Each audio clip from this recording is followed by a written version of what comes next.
Shout out to LTTV. Shout out to LTTV.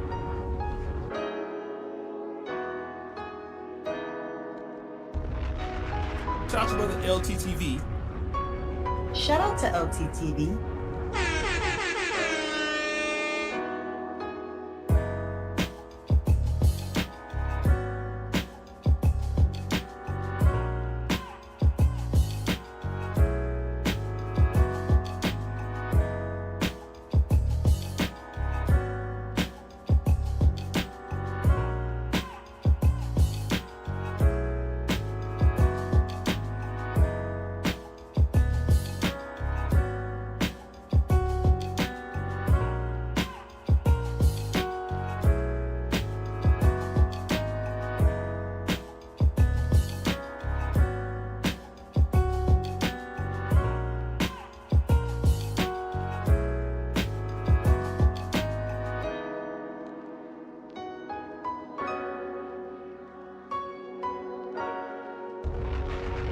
Shout out to Shout out to LTTV. LTTV.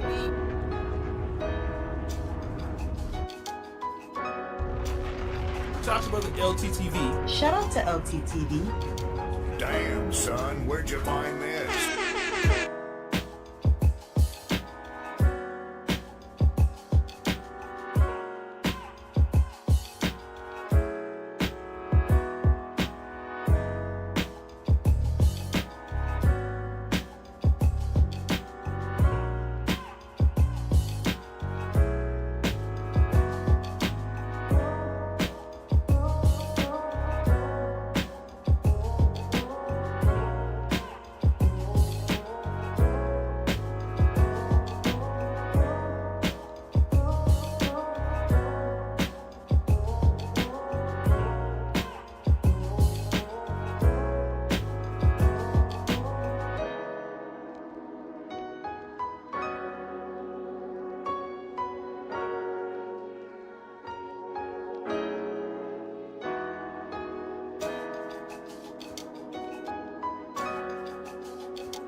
Yeah, LTTV, Blunt Talk with LT, back at it with another video. All right, let's get right into this one. So Spencer Cornelia is back at it again, reporting on DJ Envy and what's going on with him. So it doesn't seem like there's any jail time pending for DJ Envy. Although, what's his name?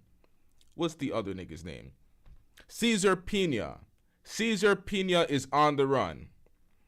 He reallocated some assets. He is on the run. He's running from the civil cases. Let's get into the details before we get into the commentary, y'all.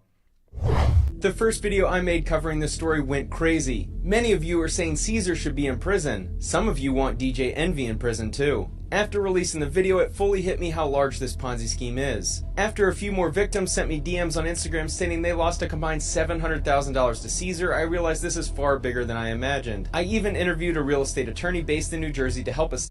I'm sorry, what? A few more victims sent me DMs on Instagram stating they lost a combined $700,000.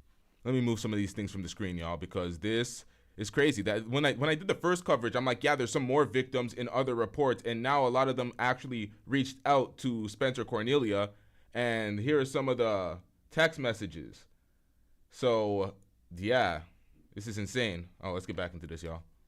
To Caesar, I realized this is far bigger than I imagined. I even interviewed a real estate attorney based in New Jersey to help assist in understanding what's next in this case. Are Cesar Pina and DJ Envy going to end up in prison? So far, only civil lawsuits have been filed against Cesar Pina and DJ Envy. Why haven't we seen any criminal charges yet? Well, obviously the government still needs to investigate the case. Before they come forward with charges, they're going to investigate the case. Okay, so as we've seen on those documents that it's for the civil cases are against Cesar Pina and DJ Envy.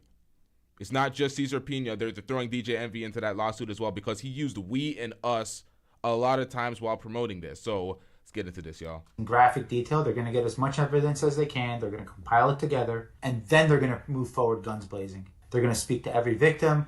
They're going to speak to attorneys. They're going to gather information. They're going to get all evidence that they have that they can use against them. They're going to have it ready before they move forward with their case. Unfortunately, it takes time for the federal authorities to gather substantial evidence necessary to win in court, but Caesar's time is coming. Seeing my dreams unfold, nightmares come true, it was time to marry my prison cell, and I said, yeah, I do. Here's DJ Envy daydreaming about being innocent in this Ponzi scheme. So really, I think the question's going to rely on, did he know that this was a scheme, and did he use his public influence to perpetuate that scheme? That's going to be the question. In civil lawsuits, His major defense, that's what it comes down to. My bad. I'm going to adjust the volume real quick, y'all. The volume was way too high on my end. I'm low in relation to this, but y'all, can y'all hear me? Can y'all hear me well in comparison to the reaction or the video that I'm reacting to? Put ones in the chat if you can. Put twos in the chat if y'all need me to be louder or adjust the volume in some sort of way. But let's get into this, y'all. That's the major thing. Did he know about it or did he not? Because he apparently lost some money in this scam as well, but we don't know if they were just hiding the money. Who knows? Hide the money, y'all. There's poor people around. With your broke ass. All right, let's get it. everything gets exposed to the public. Through those lawsuits, there's going to be something called discovery. And discovery is when depositions are conducted, notice to produce documents are sent out, requests for admissions, interrogatories. That's when both sides are trying to compile as much information as possible on exactly what happened. And through the discovery process, people learn things. I have a theory. I think the reason why Envy hasn't publicly blasted Caesar yet is because he needs Caesar to stay quiet about his involvement. One of the victims just sent me this image. Caesar put all of his Ohio houses in his daughter's name a couple weeks ago on August 9th. Caesar deleted his Instagram last night, and I've been told he's on the run. I think right now, a case against Caesar is much more obvious than a case against DJ Envy. Yeah, for Caesar, it's not looking good at all. You're done.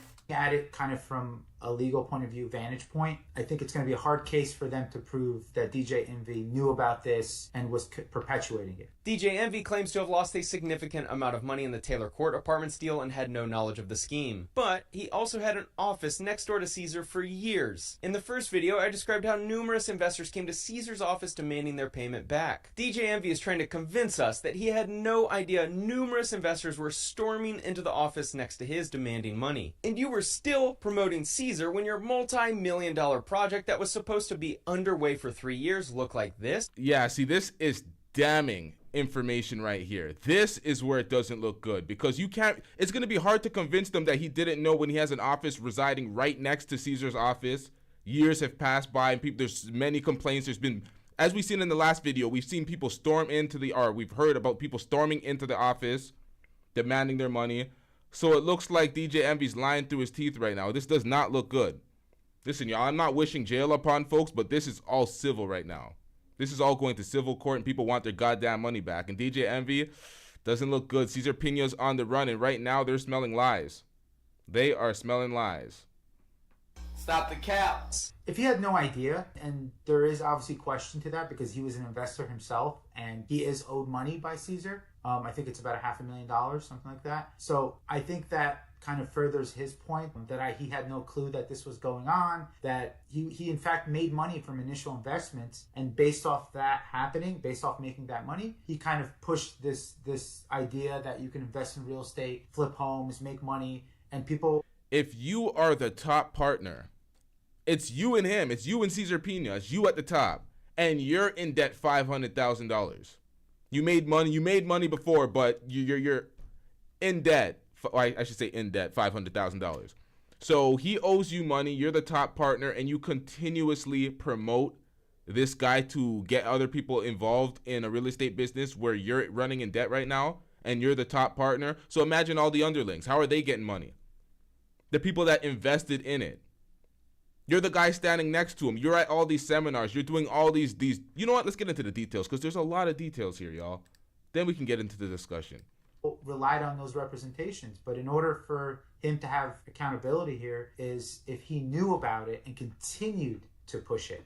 Continue to promote him. Caesar paid Envy early in the scheme so that he would then promote that the investment was legit. It never was, and the signs were pretty obvious. The two victims that just reached out to me both believe that Envy was taking a percentage of the profits. My current position right now is that at some point Envy knew everything wasn't good and still promoted and received a profit, which means he likely has real liability here. Caesar promoted 30% returns in 6 months, which is already a huge red flag. Anyone who knows real estate knows that it actually makes 0 sense for Caesar to offer this. That was the first thing I said. I'm like, okay, you're getting a 30% return in 5 months? I'm like, come on, man, what are you doing out here? It's a total fabrication. So, didn't want to victim shame, but I had to point that out. Like, come on, man. If he was as experienced and legitimate as he claims, he could borrow hard money at 10 to 14% a year. Why give the investors 30% every 6 months if you can borrow for half that over the full year? DJ Envy promoted Caesar for multiple years to millions of people on his radio show and Instagram.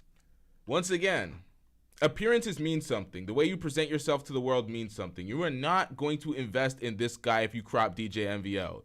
You crop DJ Envy out of the equation, his clout, his status, and it's just this nigga right here and he's pitching all this stuff, you are not getting all these folks involved.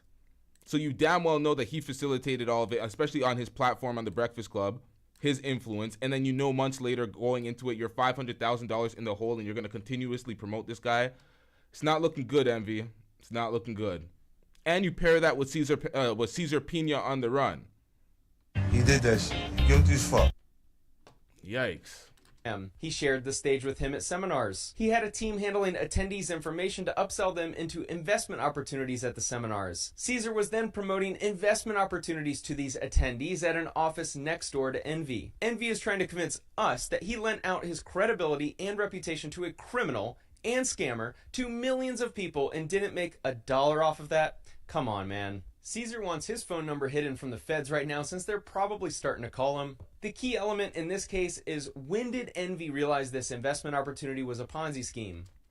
What is this? Caesar wants his phone number hidden from the feds right now since they're probably starting to call him. The key element in this case is, when did... Who is this? This is not Caesar Pina. Who? This guy, he's in that fatty school of editing your thumbnails to make yourself look like something completely different than what you look like in real life. What is this, man? Some filthy work out here. Envy realized this investment opportunity was a Ponzi scheme. If DJ Envy had no idea that this was going on, and like I said, he appears to be, on its face, a victim himself, then everything should be fine. But if he did know, and there came a crossroad where maybe at one point he didn't, and he found out that this was a Ponzi scheme, and that he was still perpetuating this narrative that make 25, 30, 35% in 5, 6, 7, 8 months, then there's a problem for him. During discovery of the civil cases and during the inevitable criminal cases for Caesar, we're going to find out when DJ Envy knew that this investment opportunity was not legitimate and what his behavior was after. So what happens if Envy knew and still promoted the opportunity? It could very well be the same liability that Caesar has. They can tie them in both together. They can be charged both for the same crime. For my teachers that said I wouldn't make it here, I scam a day what you make a year. Might get hit with the RICO. Let's do a quick breakdown of what type of crime Caesar committed. Caesar was acquiring commercial loans on properties and raising money from investors for the same property. Not disclosing that fact to investors is fraud, and taking a loan for renovations and never even renovating the property is mortgage fraud. Receiving money via wire from investors is also a crime. Can you guess which? No, that's clearly wire fraud, and wire fraud is the worst because each wire comes with its own charge, sir. This is bad. This is bad. Now you can clearly see why Caesar Pina is on the run, because everything that this case will culminate into will end up having DJ Envy draw out a fat bag to pay these folks back after he's sued heavily. But Caesar Pina, it's a little bit worse for him. This might be criminal. Yikes. One, if money was wired into an account that was supposed to be used for an investment, but it wasn't, and the person who sent the money relied on that representation, now you have wire fraud. You know, a lot of people don't know, when you have a wire fraud case, every single wire is a charge. Every single exchange of funds is a charge. That's a separate charge. And every charge carries years in prison. From what I've seen, I'm convinced that Caesar committed over 100 crimes in this scheme. Here's one I didn't even think of before. It can be as simple as an IRS issue where he took money that was supposed to be invested for a project in Patterson, but then took that money and used it to buy a car or use it to buy a personal item, and he didn't declare that income on his tax return. If he did that one time, okay, you could make the excuse that I didn't know, I wasn't aware that I had to report that. But if the IRS can prove that this was systematic, that he did it over and over again, and he failed to declare income, that's tax evasion. You can go to prison just for that. The Pinas were still living in their Franklin Lakes mansion this summer despite their first and second mortgages going into default. I would not be surprised if they falsified tax returns to acquire loans for the sole purpose of taking the money.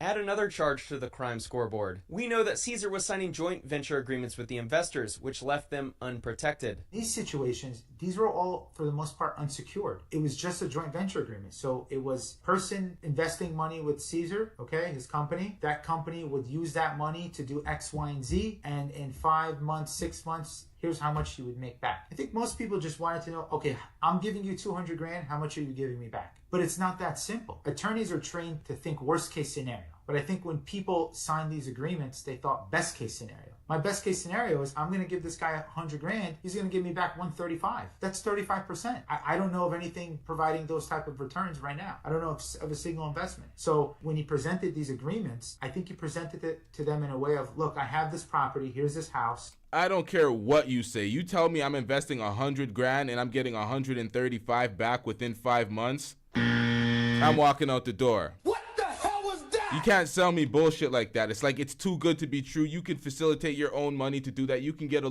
We already broke down the facts and the figures, or he already broke down the facts and the figures, and what he can do alternatively to facilitate a better earning for himself. It's not feasible. I'm not going with that. Give me 100 grand. I've done it before. I did it for this person. I did it for DJ Envy. Look how much he made. And they relied on that representation. And that's where you come to the question of fraud. Was this fraud? I'm not saying it was, but that's the question that needs to be answered. The major mistake that investors made was giving Caesar money without having their money secured by anything. When you flip houses and need money for the purchase and renovation, you acquire a hard money loan. The lenders place a lien on the property, and if you don't pay them back according to the terms of the agreement, they can foreclose on you and recoup their money through the sale of the asset. These investors didn't have a lien on the property, so they didn't actually own anything. It was just a signed piece of paper with Caesar, essentially. When it's a secured transaction, literally, if you don't get your money back, you can foreclose, you can file an action for specific performance, you can go to the court and say, I lent my money to this investor to rehab this property. He owns the property, but he hasn't rehabbed it. Please force the sale of this property so I can get back my money. Or you can foreclose on the mortgage and have the property go up for a sheriff's sale. When it does sell, you'll get back your money then. But that's not what happened here. This was, here's 100 grand. Let me know when my 135 is ready. So obviously there's a lot of people that were damaged by this. So now they have to go run to the courthouse and file a lawsuit in something called the Law Division. I don't know what you heard about me, but my investors can't get $1 out of me. No Cadillacs or investment dollars you won't see. In prison, my ass cheeks are going to CLAP. I'm here to double down. That shit is a 2-pack of ass. The fuck are you talking about? That shit stinks. Now, shout out to Spencer Cornelia for this video, but don't try that again, bud. What the fuck was that? My nigga, what the hell was that? Come on, man. I don't want to cook this nigga, but come on, what the hell was that? Caesar is facing numerous civil lawsuits and likely will be facing criminal complaints soon. Now let's discuss how the victims can get paid back. They could win a couple ways. They could win by technicality if they don't answer discovery or something like that. They could win on summary judgment, basically saying, hey, court, there's no dispute here. If you take everything that we say as fact and you view it in the light most favorable to the defendant, I still win. And the court could issue a summary judgment. Or it can go to trial and you can get a judgment. And the judge can rule in your favor. But all that is, like what I was telling you earlier, it's a piece of paper that says, Caesar owes me this much. That's it. An unfortunate reality for victims in Ponzi schemes like this one is that collecting becomes the next problem. You can have a signed contract with Caesar and be able to win a lawsuit, but if he doesn't have any money, you don't have any money to collect. Now you have to go collect on that piece of paper. And that's what a lot of people, they don't realize. They think that the judge is going to go out there and turn Caesar upside down and shake him from his pants and the money. No, that's That's not going to happen. Not all hope is lost. Given that Caesar does own some of these properties without a mortgage, there is a way to force a sale. If they can prove the money they invested was going to be used specifically for a property, and that property isn't liened or encumbered, they can file a specific performance suit and force the sale of that property. But again, who owns the property? Are there liens? Are there tax liens? We don't know. Many of these investors likely signed up thinking Caesar owned $50 million in real estate. If things go wrong, he could sell a property and pay the victims back, right? Well, maybe not. He said, I have $50 million in real estate. But what does that mean? Does he have $50 million in real estate and $70 million in mortgages? We don't know. You can have $1 billion in real estate. But if the properties aren't worth more than what you owe on them or more than what the liens are, you could very well be in the negative. So he could have $50 million in real estate, but a $20 million negative net worth. Since the last video was released, another lawsuit has been filed against Caesar. Ruddy Rodriguez filed a complaint alleging Caesar took $100,000 for the 523 Park Ave property that probably sounds familiar to a lot of you by now. Additionally, 3 new investors reached out to me privately sharing they've lost a combined $700,000 that I haven't reported on. Correction, I just had another 3 reach out to me totaling an additional $2.4 million in losses. It's entirely possible that Caesar's real estate... Wait, yo, I want to know the total now because this is getting crazy. These numbers are getting out of hand. What did he say? 700,000 initially, and then there was another 2.4 mil. Hey, yo, these... Empire was built on investor money in the Ponzi scheme. This is Jenny Tips, Caesar's wife. One of Jenny's close friends is this woman named Teresa Gudice. On March 4th, 2014, Teresa and her husband Joe entered a guilty plea to 41 counts of fraud following a deal struck with federal prosecutors. The couple was accused of engaging in bank, mail, wire, and bankruptcy fraud, which allegedly saw them net over $5 million over a 10-year period. That sounds a little familiar, doesn't it? Their conversations probably go like this. Hey Jenny, has your husband committed more felonies than my husband yet? Haha, girl, my hubby has yours beat by a long shot. Jenny, if you ever need help with navigating prison after committing fraud, I'll be glad to help. Caesar and Jennifer are going to start collecting default judgments with all of the victims lining up. Here's what could happen. Now, if you do get a judgment, in New Jersey, the process is you could serve something called an information subpoena. And you could say, hey, defendant, I have a judgment against you. You owe me $1 million.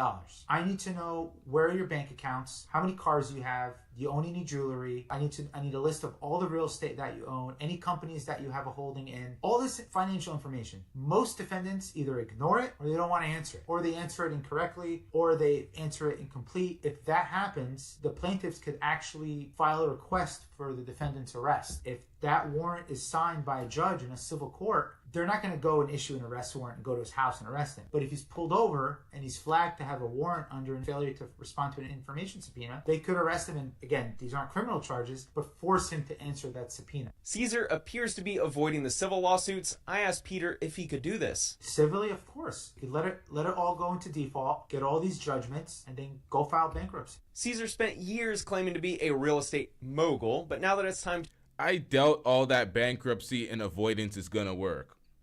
Cesar Pina, he's likely... Go to jail, you son of a bitch! You go to jail! As we've seen from the reality stars, they both went to jail for less. They only ran up a $5 million. He ran up way more than that. And he has so many victims on it. This is bad. And if we add in the wire fraud, if the wire fraud is an actual... this could be way worse than what we're privy to. To pay his debts, he went ghost. We know he owns properties, so hopefully these will be forced sales and money goes to the victim. And he put it in his daughter's name. He put his daughter in harm's way as he ran away.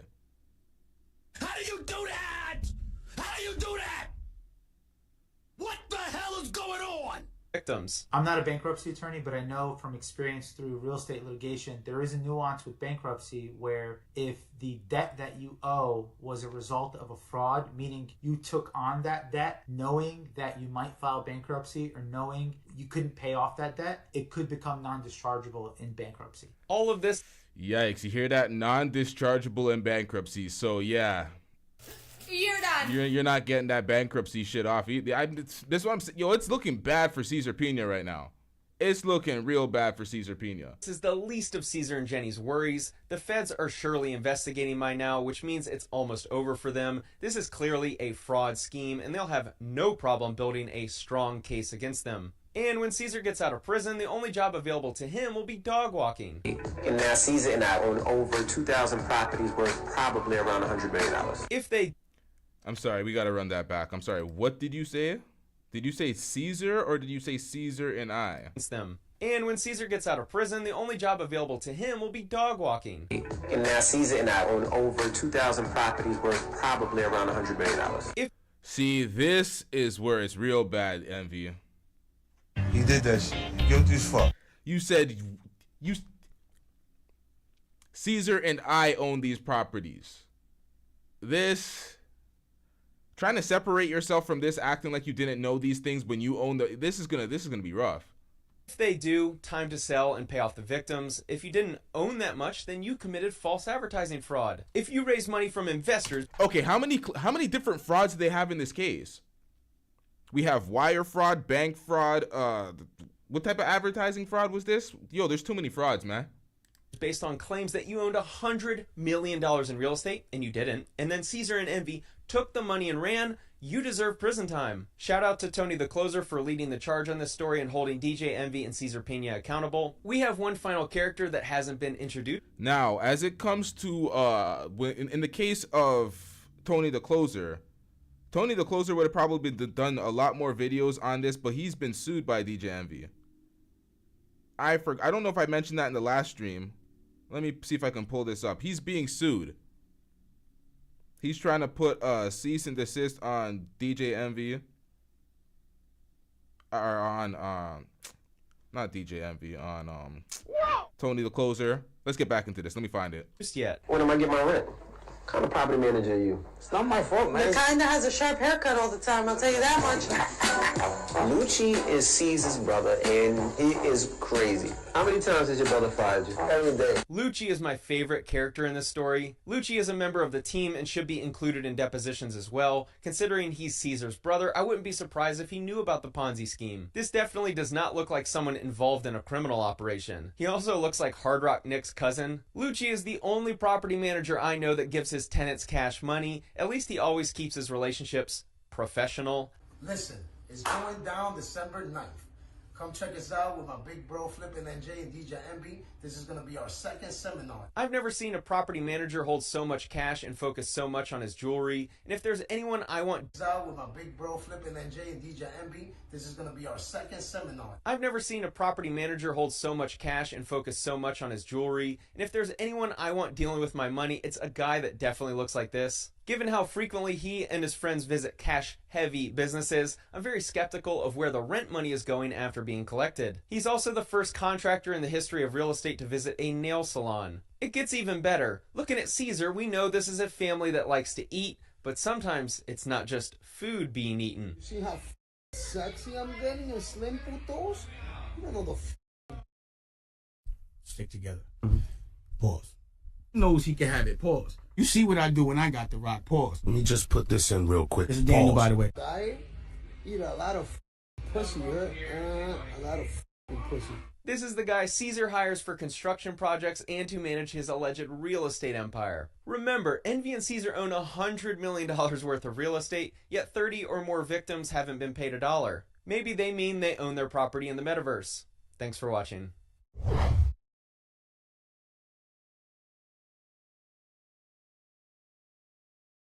My bad, y'all. I'm on mute. Yeah, this is not looking good for DJ Envy. This looks terrible for Caesar Pena. So Caesar Pena, as it stands right now, he's on the run. DJ Envy has to think about how this leaks into his other employment. How this leaks into the Breakfast Club. Will iHeartMedia start investigating DJ Envy and be like, you know what, this is serious. The only person who had allowed speaker speaking about this prior to Spencer Cornelia was Tony the Closer. And you effectively silenced him with a bunch of lawsuits. Let me see if I can get into these. DJ Envy files motion to dismiss lawsuit accusing him of real estate fraud. So wait, he has a lawsuit against. Wait, what the hell? Motion to this.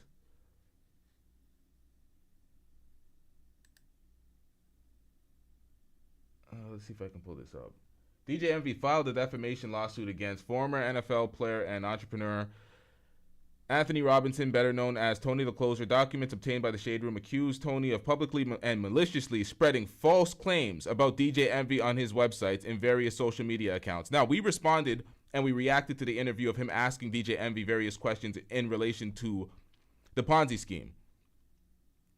As we can see from all the details and all the accusers coming out right now that this is clearly a Ponzi scheme and you're trying to run a finesse, you're not being accountable, so you're trying to hold others accountable on some pseudo fuckery because that's not real accountability. You're trying to silence them effectively.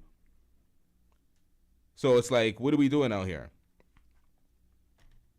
Defamation? That's not a defamation. You're under investigation now. Not actually under investigation from the cops. We don't know that for sure, but like there's lawsuits. There's lawsuits. Let's get into this. Now, this is we're going to speak more about the MV situation, but we have a compilation and a bunch of videos to react to, so let's get into that. Piers Morgan interviewed DJ Vlad about the Keefe D situation, and let's get into this.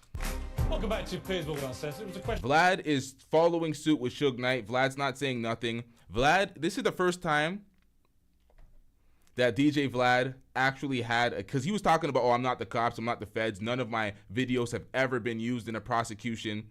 The cops don't use my footage, X, Y, and Z. He was just denying all that shit. So now we actually have a case where the primary culprit is Keefe D giving these confessions on Vlad TV. So Vlad TV speaking out about how he's not working to cooperate with the cops. Let's get it. That gripped the world. Who killed Tupac Shakur, the 25-year-old rapper, considered one of the most influential artists of all time, was gunned down in Las Vegas in 1996. Well, on Friday, Dwayne Keefe D. Davis was indicted on one count of murder with a deadly weapon in relation to the killing. DJ Vlad, a major commentator in the hip-hop industry for years, admitted that police in Las Vegas asked him to help their investigation after he interviewed Keefe D. for his own show. And DJ Vlad joins me now. Tupac pulled out a gun. It looked like he was reaching, yeah. Yeah, it did. Okay. Yeah. Did you actually see a gun? No, shit. Once he got the reaching, I got the ducking. So someone from your car started shooting at Tupac and Suge. So Orlando shot across Dre? He leaned over on the window, we rolled down the window, popped. Who was it? They would have drove on my side, I would have popped them. You know what I'm saying? But they was on the other side. Right. Well, DJ Vlad joins me now. DJ Vlad, thank you very much indeed for joining the show. Absolutely, thank you for having me. I know you've studied this case for so long, and these interviews that you did with Keefe D, they've turned out to be extremely significant in this investigation, leading, in fact, to him being arrested and indicted. When you heard that news, how did you feel?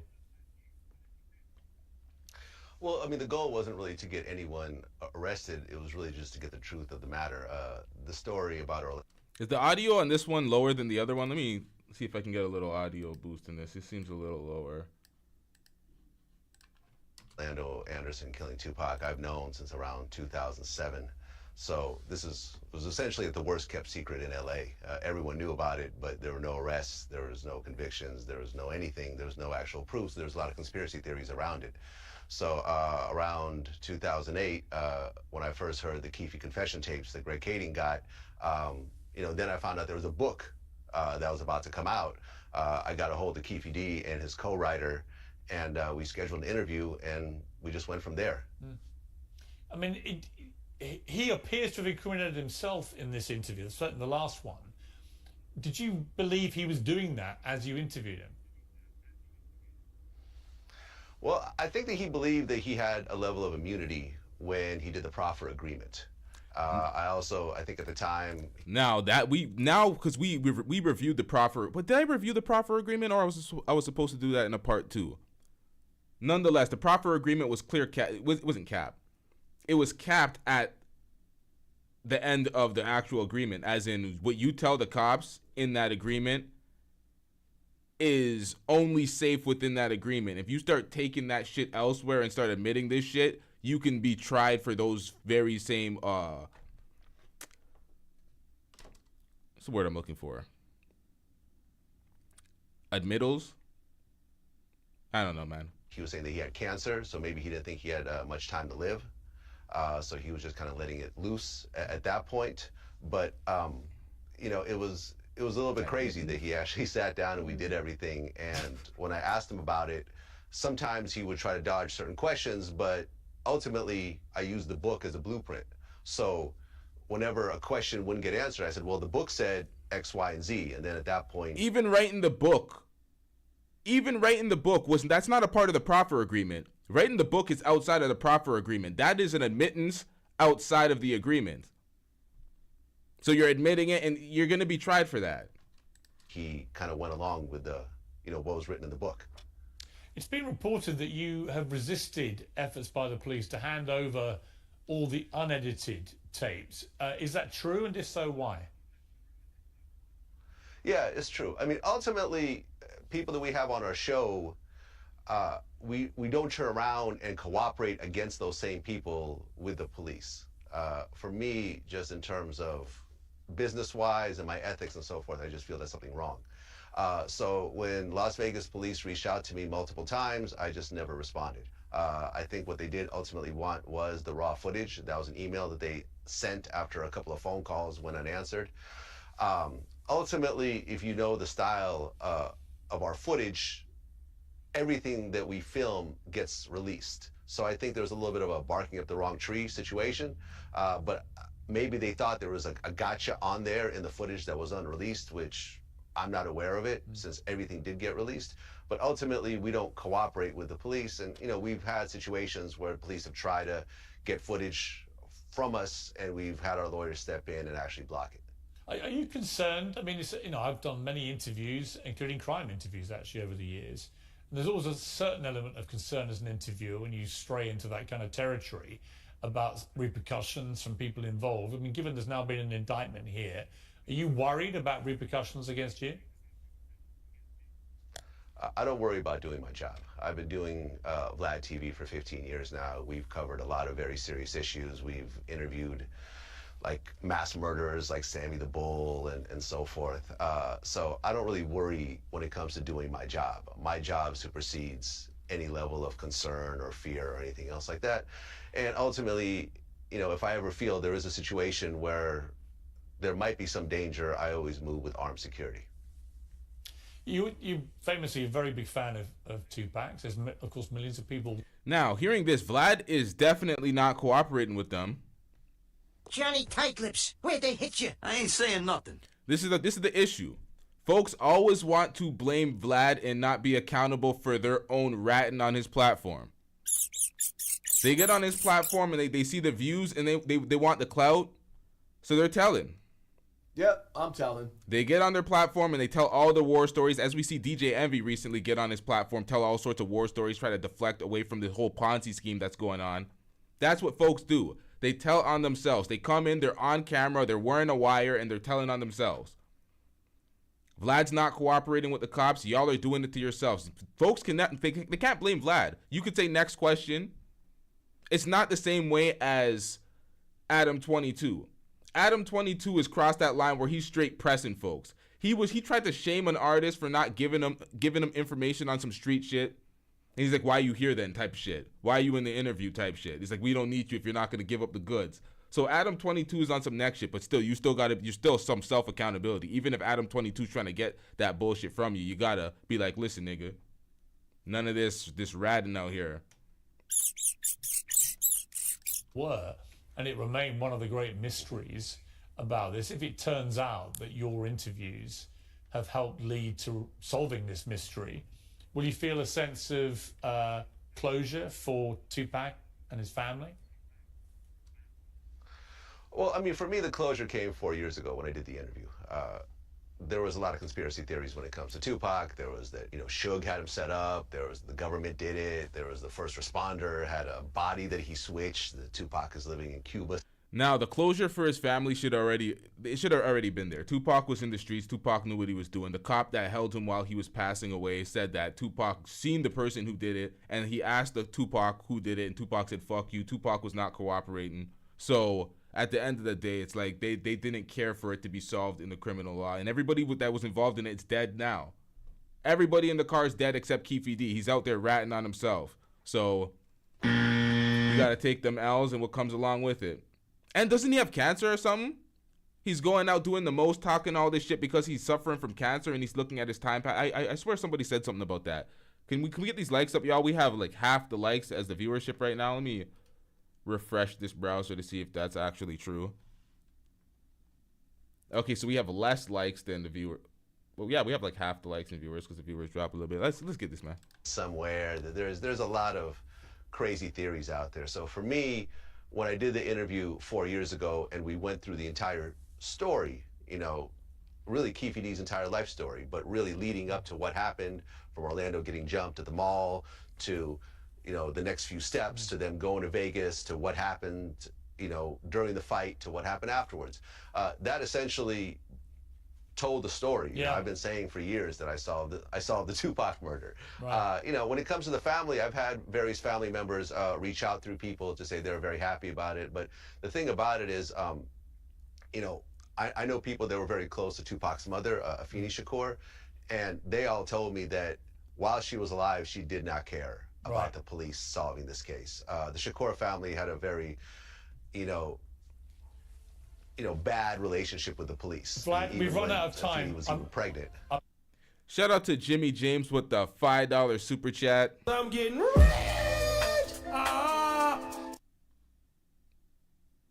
All right, this didn't update.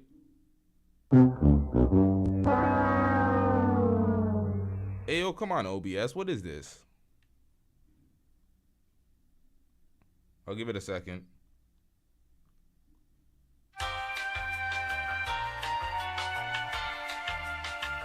All right, so OBS doesn't want to update. I'll just read it off the other screen. Shout out to Jimmy James with the $5 super chat. I'm getting rich. Jimmy James says, hit that Cash App. Facts. Shout out to Jimmy James. Hit that Cash App, y'all. Shout out to Jimmy James. I'm really sorry. I'd love to have done more of this. Thank you very much for a great interview. I've been following you for a long time, and you're great at what you do, and I congratulate you on this. Thank you. The police. Vlad, we've run out of time. Afeni was even pregnant. I'm really sorry. I'd love to have done more of this. Thank you very much for a great interview. I've been following you for a long time, and you're great at what you do, and I congratulate you on this. Thank you very much indeed. And this is what sucks about TV. Oh, we run out of time. We're getting information in regards to what's going on with the interview. But nope, we run out of time, folks. Old school media is trash, man. I said she said it. It's crazy. So, this is what happened. They said, hey, we putting Tashiki, your sister, on the show, whether you like it or not, da-da-da. She responded, hey, Natalie, y'all really gonna do this to me? Y'all don't think she's gonna blow up and throw that shit in my face? Natalie. Oh, so what do we have here? We have Krishan Rock's sister. Krishan Rock's sister speaking out against Krishan Rock too now. Have y'all seen that last episode? We seen Krishan Rock getting exposed and cooked by various folks.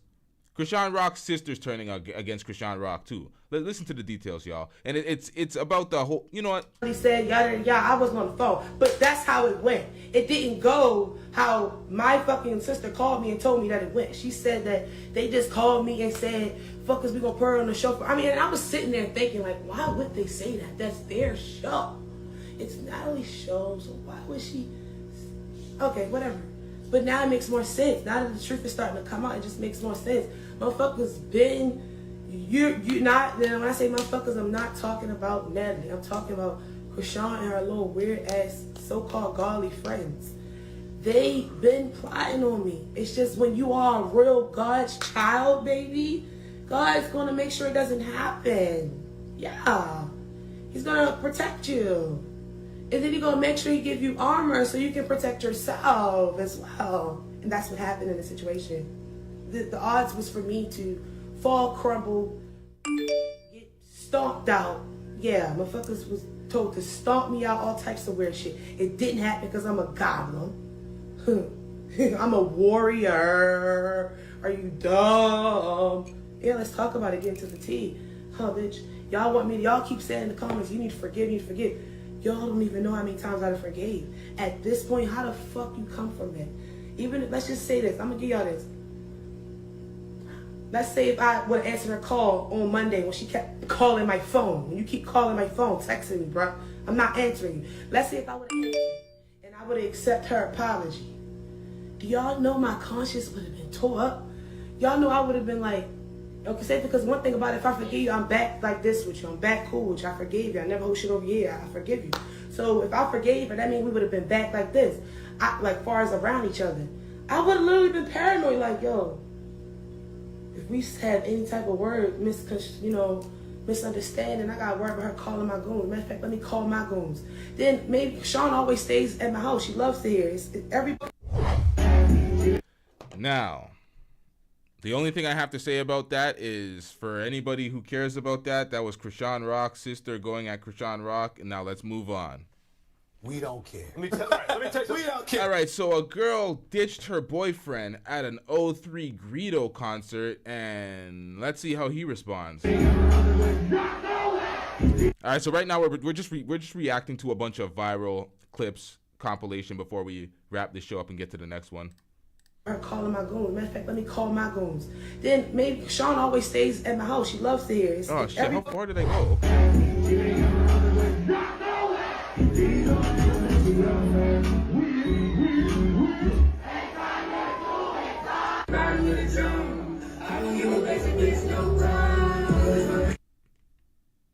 She belongs to the streets.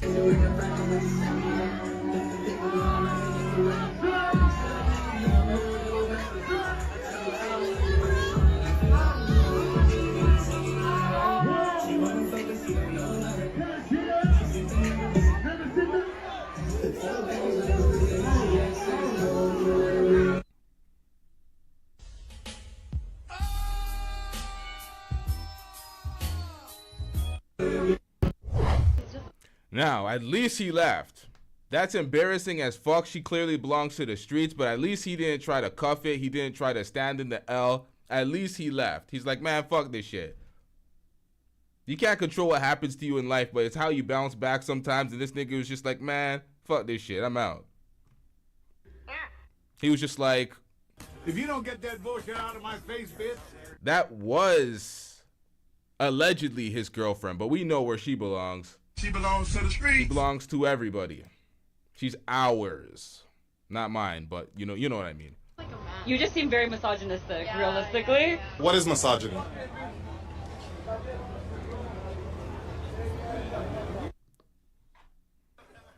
Man, sit your dumb ass down.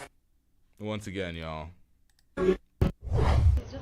You just seem very misogynistic, realistically. What is misogyny?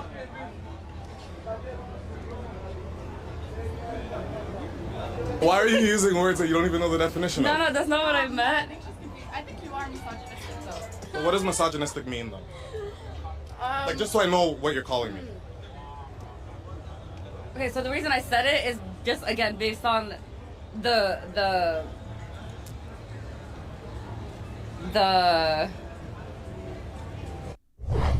Now, that was a trending video. What is that? Everything, oh, you're just misogynistic. What do we see where do we see those type of videos? We see that shit in the gender war fuckery. That's the gender war fuckery. Oh, you're just misogynistic for the fact of being misogynistic, because we're just hating all men for hating all men. Crying to me and I'm not having that. Playing the victim everywhere you go. This is the problem, y'all. Most of the trending videos, I don't know if the social media uploaders, the people that catch the trending topics, that upload them on Instagram and Twitter, I don't think they got the memo. The red pill's dead. So when these type of videos are constantly trending, y'all got to move on and find something different. The commentators don't want to talk about this shit anymore. These type of videos, oh, she belongs to the streets, oh, just a bunch of ditzy broads, see, this is what's out there, and these type of videos are dead, bruh. They're dead. We got to move on. Just right, yeah, but you be Emery, bitch. Yeah. Why are you taking me? What is this? What the fuck is it? Darius is not my motherfucking kid. Oh. Yeah. What is this? That's a motherfucking DNA test. Why did you take a DNA? I took a fucking DNA test because you know. From where? What the fuck is it? Emery, bitch. Yeah. Why are you taking a DNA test? Because my sister told my your ass, sister, your nosy ass sister. Yeah, fuck, she was right. She was fucking right. Yeah, but you be lying out. Look. Now, when I see videos like this to me, I don't know if it looks like this to y'all, but to me, this looks like a skit. This looks like a skit.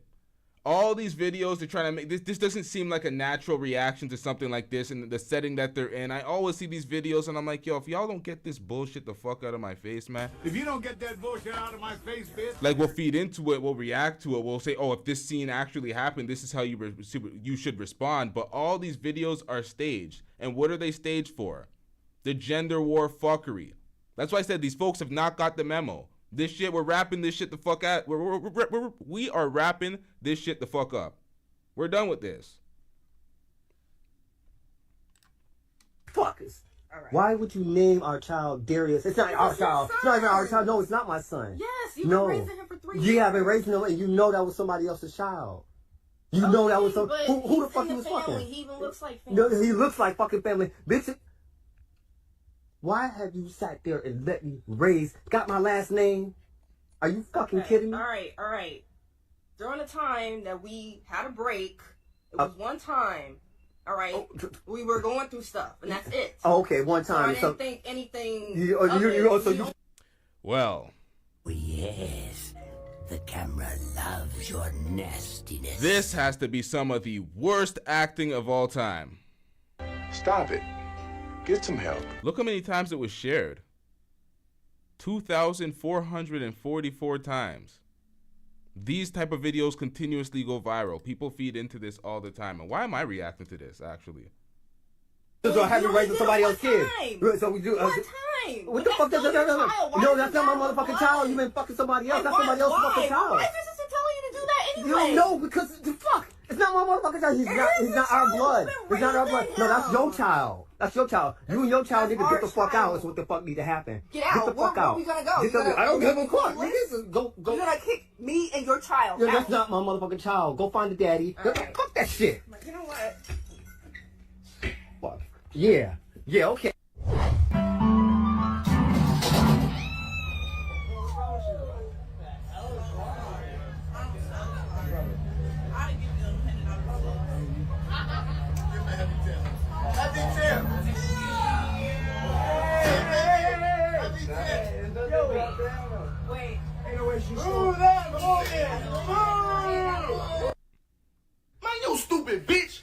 I don't know what the hell that was.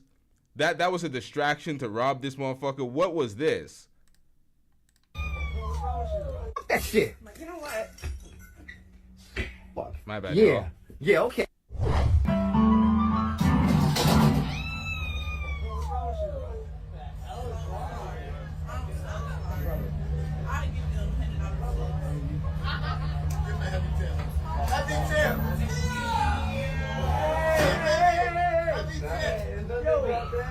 Wait. Ain't no way she's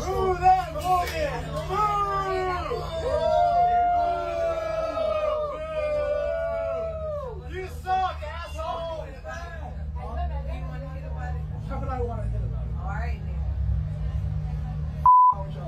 That's what I'm saying. They fucked this shit. That's what I'm saying. Christ almighty. No respect. Hold up! What is this shit? What's she do? She's dug this shit. You can have all of it. Yeah. Thank you. No. That was fucked up. You're really good. You're really good playing. Are you okay? Yeah, I'm okay. Hey, what do you have? Shout out to the guy that took me after and all of the people that came and helped out after seeing what happened. It really restores my faith in humanity. Now, I have many thoughts on that clip. Seems very random. I don't endorse people to just be assholes and be robbing folks for no reason. But this nigga just wanted to be a famous victim. Crying to me, and I'm not having that. This seemed performative. They're like, get the booze out. They're like, boo that woman. You wanted to be a famous victim. I don't know, man. All this shit just looks weird. This social media fuckery, man. How I knew that she was the one for me was because we'd be sitting in the motherfucking car just talking all night. And then when I leave her, I miss her, you know what I'm saying? So when you're not with a person and he's still on your mind, that's something special. How was your first day? Oh, son, can't open your eyes. Can't you see?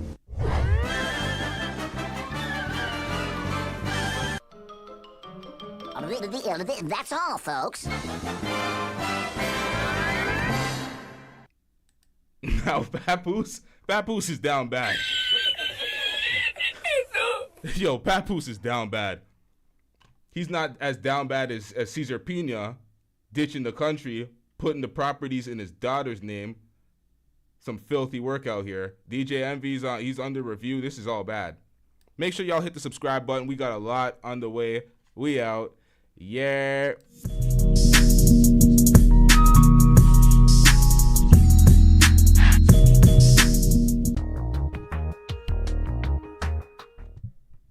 Y'all make sure you hit the like button upon exit, y'all. While y'all are leaving, hit that like button. Get these goddamn likes up. Let's get it, y'all. Yes, the camera loves your